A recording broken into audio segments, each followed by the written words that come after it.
नमस्कार, मैं आनंद जैन आप सभी का श्रीदेवी क्लासेज यूट्यूब चैनल पर स्वागत करता हूं, जहां हम विज्ञान, इंजीनियरिंग और मैनेजमेंट के विषयों में रुचि बढ़ाने और विषय समझ को बेहतर बनाने के लिए प्रयासरत हैं। आज हमारी प्रोजेक्ट मैनेजमेंट और एंटरप्रेन्योरशिप उद्यमिता की प्लेलिस्ट में व्यवसायों में वित्त की व्यवस्था करते समय नकद और उधार की क्या स्थितियां होती हैं, इनके क्या महत्व हैं और इन दोनों को, नकद और उधार को मिलाकर किस तरह से एक व्यापार में वित्त पोषण किया जाता है, इसे समझते हैं। शुरू करते हैं cash and credit in business financing. समझते हैं व्यापार में नकदी, कैश क्या है। जो भौतिक स्वरूप है करेंसी नोट का, वही व्यापार में नकदी है, और धन का ये जो भौतिक स्वरूप है वो व्यापारिक कार्यों में भुगतान का सबसे सरल, सबसे व्यापक, कानूनी रूप से स्वीकृत और व्यवहार में सबसे विश्वसनीय रूप है। और हम नकद का इस्तेमाल वस्तुओं या सेवाओं को आदान प्रदान करने के लिए, ऋण का भुगतान करने के लिए या ऋण लेने के लिए करते हैं। इस भौतिक मुद्रा स्वरूप के अलावा नकद हमारे बैंक खातों में जमा पैसे को भी कहा जा सकता है, और वो सारे मार्केटेबल सिक्योरिटीज़ हैं, विपणन योग्य जो प्रतिभूतियां हैं, जैसे शेयर है, सरकारी बॉन्ड है, बैंक का डिमांड ड्राफ्ट है, या वो सारी भौतिक परिसंपत्तियां हैं, चाहे वो चल हो या अचल हो, जिन्हें हम बाजार में जल्दी से भौतिक नकद में बदल सकते हैं। उन परिसंपत्तियों को भी हम नकद कह सकते हैं। इन दिनों क्योंकि इंटरनेट और कंप्यूटर सिस्टम का प्रचलन व्यापार में बढ़ गया है, इलेक्ट्रॉनिक बैंकिंग और भुगतान प्रणालियां अधिक प्रचलित हो गई हैं, तो उनकी सुविधाओं के कारण हमारी नकद के रूप में भी इलेक्ट्रॉनिक जो मुद्रा हस्तांतरण है वो भौतिक मुद्रा की तुलना में इन दिनों ज़्यादा उपयोग में भी आ रहा है। तो इन दिनों हम इलेक्ट्रॉनिक पेमेंट सिस्टम से जो मुद्रा आदान प्रदान करते हैं वो भी एक तरह से नकदी कहलाएगी। जानते हैं व्यापार में ऋण, उधार, क्रेडिट क्या है। ऋण, उधार या क्रेडिट व्यापारिक गतिविधियों में एक संविधात्मक समझौता है, कॉन्ट्रेक्चुअल एग्रीमेंट है, जिसमें उधार पर क्रय करने वाला उधारकर्ता तुरंत कुछ मूल्य की वस्तुएं या सेवाएं प्राप्त कर लेता है, और साथ में यह भी तय होता है कि वो बाद में, कुछ समय बाद, आमतौर पे क्रय सामग्री के मूल्य का कुछ अतिरिक्त ब्याज राशि जोड़कर भुगतान करेगा। तो क्रेता और विक्रेता में वस्तुएं या सेवा देने के बाद भुगतान की प्राप्ति का एक एग्रीमेंट, समझौता व्यापार में क्रेडिट उधार प्रणाली है। कई बार इन उधार में व्यापार को जरूरी विश्वास और गति देने के लिए बैंकें और फाइनेंशियल इंस्टीट्यूट भी शामिल हो जाते हैं, और वो उपभोक्ताओं को जिन्हें उधार में वस्तुएं प्राप्त करनी है उन्हें क्रेडिट कार्ड दे देते हैं, और ऐसी क्रेडिट कार्ड की मदद से विक्रेता वस्तुएं या सेवाओं को देने के बाद तत्काल अपनी धनराशि प्राप्त कर लेता है, और एक मध्यस्थ के रूप में बैंक या फाइनेंशियल इंस्टीट्यूट उस भुगतान को देने के बाद क्रेता उधारकर्ता से वस्तुएं या सेवाओं की राशि ब्याज सहित किसी निर्धारित समय के पश्चात प्राप्त कर लेता है। क्रेता और विक्रेता के बीच में वस्तुएं या सेवाओं का आदान प्रदान हो जाता है। क्रेता को तत्काल धन का भुगतान नहीं करना, और विक्रेता को तत्काल बैंक या फाइनेंशियल इंस्टीट्यूट से पैसा प्राप्त हो जाता है।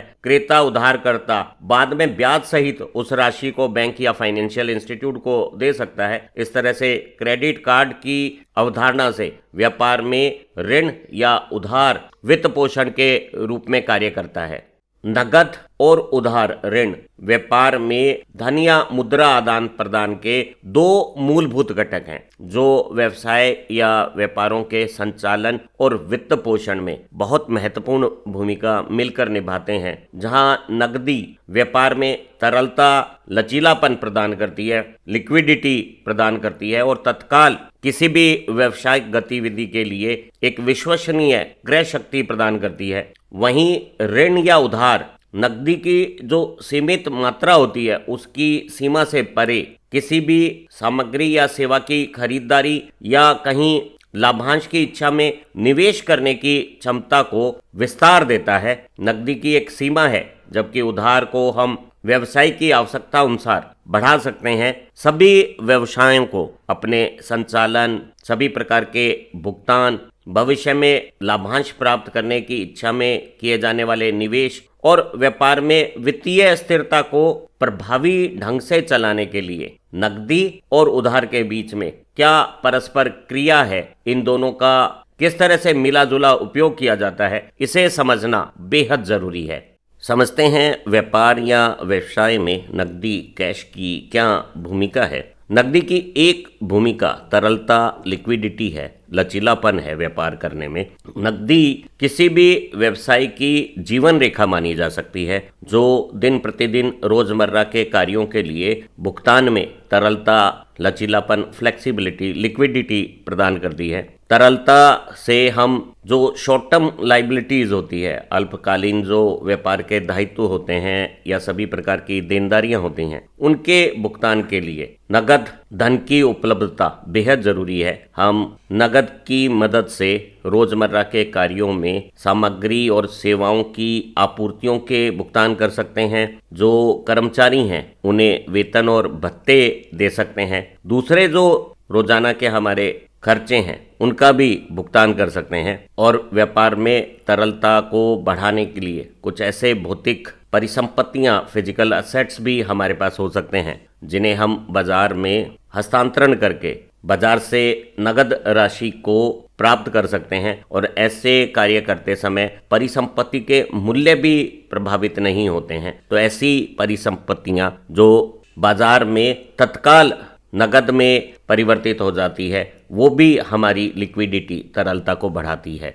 व्यवसायों के संचालन में भी नकदी की अहम भूमिका है। रोजाना की जो हमारी देनदारियां हैं, करंट जो लाइबिलिटीज हैं, उन्हें अगर हम आज की स्थितियों में हमारे पास जो परिसंपत्तियां हैं, नगद परिसंपत्तियां, करंट असेट, उनसे घटा देंगे तो वर्तमान परिसंपत्तियों में से वर्तमान देनदारियों का ये जो अंतर है वो हमारी कार्यशील पूंजी हो जाएगी। और इस कार्यशील पूंजी का उपयोग हम सभी प्रकार के बिलों के भुगतान करने के लिए या अगर जरूरत हो तो व्यवसाय को वृद्धि देने वाले किसी निवेश में भी कर सकते हैं। अगर किसी व्यवसाय में धनात्मक और अच्छी मात्रा में कार्यशील पूंजी उपलब्ध है, हमारे पास देनदारियों से ज़्यादा परिसंपत्तियां हैं, तो ये हमारे व्यवसाय को सुचारू रूप से संचालन करने, कामकाज में ज़्यादा उत्पादकता लाने, कुशलता बढ़ाने में मदद करेगा।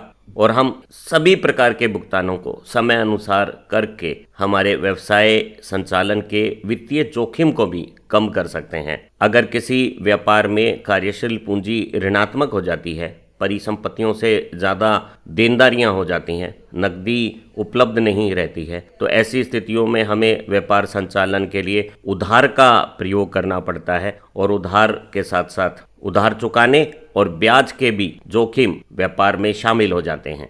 हम नगद धनराशि को आपातकालीन निधि के रूप में भी इस्तेमाल कर सकते हैं। व्यापार में हमेशा समय एक जैसा नहीं चलता। अगर मंदी है और बड़ी भारी आर्थिक मंदी है तो व्यापार को संचालन के लिए अतिरिक्त वित्त पोषण की आवश्यकता हो सकती है। किसी आपदा या प्राकृतिक आपदा में भी व्यापार में खर्चे बढ़ सकते हैं, लाभांश कम हो सकते हैं। कुछ अनचाहे खर्चों जैसी अप्रत्याशित परिस्थितियां भी व्यापार के दौरान पैदा हो सकती है। और ऐसी आपातकालीन निधि अगर नगद के रूप में हमारे पास उपलब्ध है तो वो एक मध्यस्थ बफर का काम करती है और व्यापार में जो तात्कालीन संकट आता है उसका समाधान निकाल के व्यापार की निरंतरता को सुनिश्चित करती है। तो हम कह सकते हैं कि व्यापार में कुछ ऐसी नगद राशि को सुरक्षित निधि के रूप में रखा जाता है ताकि अनचाहे और अप्रत्याशित परिस्थितियों में जो अतिरिक्त खर्चे आते हैं उनकी व्यवस्था हो सके। और उसे हम आपातकालीन निधि कहते हैं जो नगद धनराशि के रूप में ही हो सकती है। अगर हमारे पास नगद धनराशि की उपलब्धता रहती है तो हम ऐसे नगद भंडार को निवेश के अवसर के रूप में भी इस्तेमाल कर सकते हैं। और व्यापार में ऐसे रणनीतिक निवेश जो किसी विशेष अवसर में व्यापार के लिए अतिरिक्त लाभांश की स्थितियां बना रहे हैं, ऐसे निवेश करने की लचीलापन हमें नगद उपलब्ध धनराशि से प्राप्त हो सकता है। और हम ऐसे निवेश की मदद से महत्वपूर्ण परिसंपत्तियां प्राप्त करने के अवसर बना सकते हैं, व्यापार के परिचालन के दायरे को विस्तार कर सकते हैं, कुछ नवाचार, इनोवेटिव आइडिया को भी आगे बढ़ा सकते हैं। तो उपलब्ध नगद हमारे लिए निवेश के अवसर बना सकता है। व्यवसाय या व्यापार में वित्त पोषण फाइनेंसिंग में उधार भी बहुत महत्वपूर्ण है। जब हमें व्यवसाय या व्यापार में विस्तार और विकास करना हो तो उधार महत्वपूर्ण हो जाती है, क्योंकि जो आंतरिक नकदी भंडार होते हैं वो सीमित हो सकते हैं, और अगर हमें क्रेडिट, उधार या ऋण से धन की उपलब्धता होती है तो हम विस्तार के लिए जो जरूरी बड़ी धनराशि है वो प्राप्त कर लेते हैं, और इन उधार से प्राप्त धनराशियों से हम व्यापार को विस्तारित कर सकते हैं, उसके दायरे को बढ़ा सकते हैं, नए स्थानों पर व्यापारिक गतिविधियां शुरू कर सकते हैं। इस अतिरिक्त उधार में प्राप्त धनराशि से उत्पादन में विस्तार और विविधता लाई जा सकती है। हम अपने व्यवसाय और बाजार को नए बाजार में भी स्थापित कर सकते हैं। तो व्यापार में जो उधार से वित्त पोषण होता है उसकी मदद से विस्तार या विकास किया जा सकता है। व्यवसाय में साख को बनाने या टिकाए रखने में भी उधार की महत्ता है। हम उधार की राशि से जो नकदी का प्रवाह है उसका ज़्यादा बेहतर प्रबंधन कर सकते हैं। हम जो क्रेडिट सुविधाएं हैं, उधार की जो सुविधाएं हैं, हम बैंक या वित्तीय संस्थानों से ऋण प्राप्त कर सकते हैं, या व्यवसाय में भी ट्रेड क्रेडिट लेके उधार की सुविधाएं प्राप्त करके जो हमारे नकदी के आदान प्रदान के प्रवाह में जो बाधाएं आती हैं उन्हें प्रबंधित कर सकते हैं, और इससे हमें व्यवसायों को संचालन करने में सुचारू रूप से बनाए रखने में मदद मिलती है। हम बैंकों से उधार में धन प्राप्त करके अपने नगद उपलब्ध राशि में जो कमी हुई थी उसकी पूर्ति करके सभी भुगतान कर सकते हैं, और ऐसे ट्रेड क्रेडिट का भी उपयोग कर सकते हैं जिसमें हम वस्तुएं या सेवाएं तो प्राप्त कर लेंगे लेकिन उनका भुगतान कुछ समय बाद करने की शर्तें विक्रेता के साथ बना लेंगे, और इस तरह से उधार में प्राप्त ऋण राशि से या व्यावसायिक उधार से नकदी के प्रवाह का प्रबंधन किया जा सकता है। कैश फ्लो में जो नगद राशि में कमियां आती हैं, उतार चढ़ाव व्यापार में जो आते हैं, उनका प्रबंधन हो जाएगा।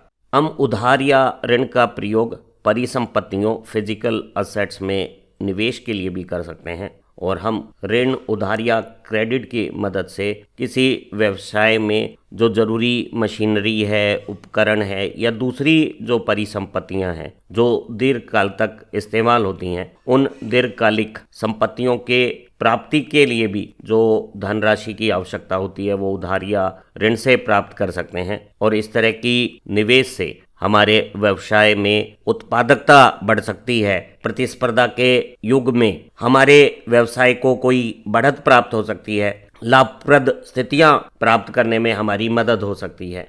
व्यापार में ऋण, उधार का बेहतर प्रबंधन करके अच्छे व्यावसायिक संबंध व्यापार के लाभ को बढ़ाने के लिए बनाए जा सकते हैं। हम अगर वित्तीय संस्थानों को पूर्व में लिए गए उधार राशि को समय पर ब्याज सहित चुकाते हैं तो हमारी क्रेडिट रैंकिंग अच्छी हो जाती है, और ऐसी स्थिति में हमें तुरंत आवेदन करने पर ऋण की स्वीकृति और ऋण की प्राप्ति हो जाती है। और ऐसी स्थिति में हम नगद के अभाव में भी व्यापार के जो आपूर्तिकर्ता है उनसे सामग्री और सेवाएं लेते समय तत्काल भुगतान कर सकते हैं, तो उनके साथ हमारे व्यावसायिक संबंध ज़्यादा बेहतर बन सकते हैं। वित्तीय संस्थानों को भी लाभ प्राप्त करके लाभांश से ब्याज और मूल राशि चुकाकर हम हमारे व्यावसायिक संबंध बेहतर रख सकते हैं, और दोनों वित्तीय संस्थानों से और आपूर्तिकर्ताओं से बेहतर व्यावसायिक संबंध बनने से हमें अनुकूल शर्तें मिलती है। कम ब्याज दरों पर उधार राशि मिल सकती है, आपूर्तिकर्ताओं से सस्ती दरों पे सामग्री और सेवाएं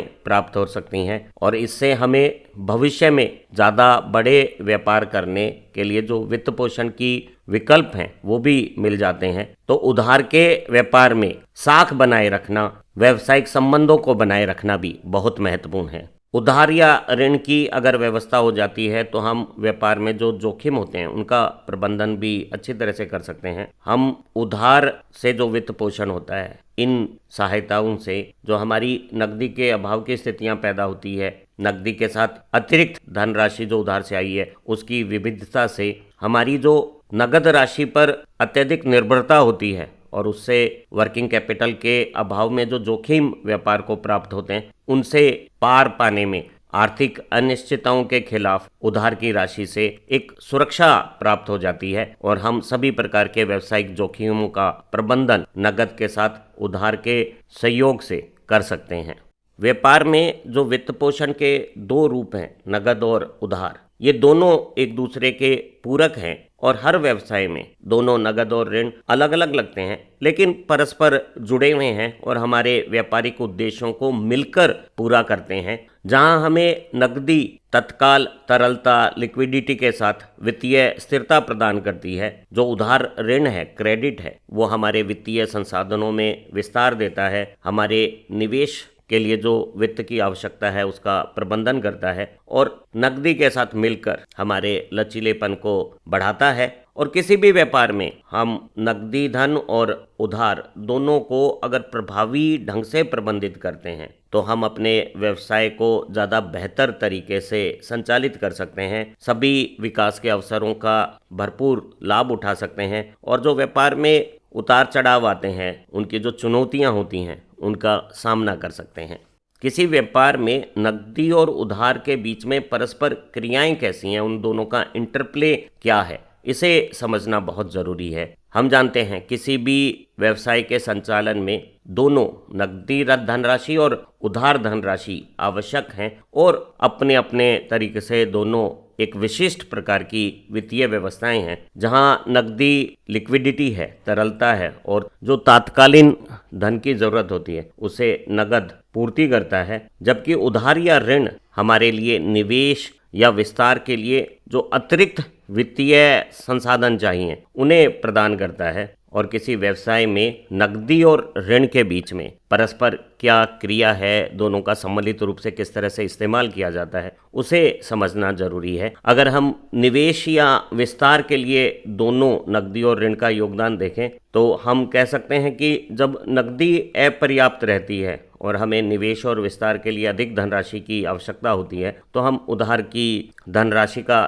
उपयोग करते हैं और इस तरह से जो अतिरिक्त धन हमें प्राप्त होता है उससे व्यापार में विस्तार किया जा सकता है और कहीं लाभांश की प्राप्ति होने वाली है तो उसके लिए जरूरी निवेश किया जा सकता है। हम एक उदाहरण से ये नकदी और ऋण दोनों का उपयोग समझ सकते हैं। अगर हमें कोई नए उत्पाद को विकसित करना है तो लंबे समय तक जो रिसर्च एंड डेवलपमेंट का कार्य होने वाला है उसके लिए हम नकदी राशि का उपयोग कर सकते हैं और जब हमें व्यावसायिक रूप से उस उत्पादित वस्तु को बाजार में प्रवेश कराना है, अधिक धनराशि की आवश्यकता है, तो हम ऋण पर निर्भरता बना सकते हैं और इस तरह से नगद और ऋण दोनों के समुचित उपयोग से हम एक नए उत्पाद को नए बाजार में प्रवेश कराकर लाभ अर्जित कर सकते हैं। वर्किंग कैपिटल के तौर पे रोजमर्रा के कार्यों के भुगतान के लिए नकदी का जो प्रवाह होता है उसके प्रबंधन के लिए भी हम कैश और क्रेडिट दोनों का सम्मिलित इस्तेमाल कर सकते हैं। हमें रोजमर्रा के कार्यों के लिए सही समय पर पर्याप्त नकदी की उपलब्धता जरूरी है। कई बार जब नगद धनराशि पर्याप्त नहीं रहती, नकदी के प्रवाह में कमियां रहती है, तो ऐसी स्थितियों में हम उधार की सुविधाओं से अतिरिक्त धनराशि प्राप्त करके नकदी के प्रवाह का प्रबंधन कर सकते हैं, जिनसे व्यवसाय के संचालन को सुचारू किया जा सकता है, जरूरी कामकाज को सुनिश्चित तरीके से उत्पादकता बढ़ाते हुए लाभांश को सुरक्षित रखते हुए संचालित किया जा सकता है। हम व्यवसाय के परिचालन के लिए भी जो वित्तीय नीतियां होती हैं उसमें नगद और उधार को सम्मिलित कर सकते हैं और दोनों में संतुलन बनाकर हमारे व्यवसाय को लाभप्रद बनाए रख सकते हैं। जब कभी भी हम किसी व्यावसायिक गतिविधि के लिए नकदी के अभाव में उधार धनराशि प्राप्त करते हैं तो हमें ध्यान रखना चाहिए उधार ली गई धनराशि को मूल मात्रा में वापस भी चुकाना है, साथ ही साथ हमें ब्याज भी देना है। और ऐसी स्थितियों में अगर हमारे पास लाभांश नहीं होगा और हम एक ऋण कुचक्कर में फंस जाएंगे तो व्यवसाय को संचालन करना जोखिम भरा हो जाएगा। तो जब कभी भी हम उधार में धनराशि प्राप्त करते हैं तो जो ब्याज की हमारे पास अतिरिक्त बोझ आता है, उसका जो जोखिम है उसका आंकलन किया जाता है और व्यवसाय की अपनी वित्तीय स्थितियों के अनुसार पूरा आंकलन करके सही निर्णय उधार में राशि लेने के लिए किए जाने चाहिए। व्यवसाय में जो सभी हितधारक हैं उनके साथ अच्छे वित्तीय संबंधों के विकास में भी नगद और उधार राशियों के संतुलन की महत्ता है। हम नकदी और ऋण के बीच में सही संतुलन हासिल करके व्यवसाय के लिए मजबूत वित्तीय संबंधों को विकसित कर सकते हैं और अच्छे वित्तीय संबंधों से कंपनी या व्यवसाय को ज़्यादा वित्तीय सहायता और संसाधन प्राप्त हो सकते हैं। तो हम कह सकते हैं कि नकदी और ऋण के बीच में जो परस्पर क्रिया है, दोनों का जो इंटरप्ले है, वो एक ऐसा तालमेल बना सकता है जो कंपनी की वित्तीय स्थितियों को मजबूती प्रदान करेगा, व्यवसाय के प्रबंधन में मदद करेगा और अच्छे संतुलन से, जो नकदी और ऋण दोनों के सही उपयोग से जो हम प्रबंधन करेंगे, उससे व्यवसाय की उत्पादकता और लाभप्रदता में विस्तार होगा, व्यवसाय के सफल और टिकाऊ संचालन में योगदान प्राप्त होगा। उम्मीद है इस छोटी सरल ज्ञानवर्धक वीडियो की मदद से व्यापार में नगद और उधार धनराशि के क्या स्वरूप हैं, इसकी समझ बनी होगी और व्यापार में दोनों क्यों महत्वपूर्ण है और दोनों में परस्पर क्या अंतः क्रिया है, इंटरप्ले है, जिनकी मदद से हम व्यापार को ज़्यादा बेहतर संचालित करते हैं, ये भी आपकी समझ में आया होगा। हमारी इसी श्रृंखला की दूसरी वीडियो भी इतनी ही उपयोगी है। आप इन्हें अपने अध्ययन के साथ साथ दोस्तों के साथ भी साझा करें, क्योंकि ज्ञान बांटने से बढ़ता है। और अगर आपको इस विषय के नोट्स और दूसरी मदद चाहिए तो चैनल की YouTube मेंबरशिप भी ज्वाइन करें। आप अच्छा पढ़ें, तरक्की करें। Have nice time. Thank you very much.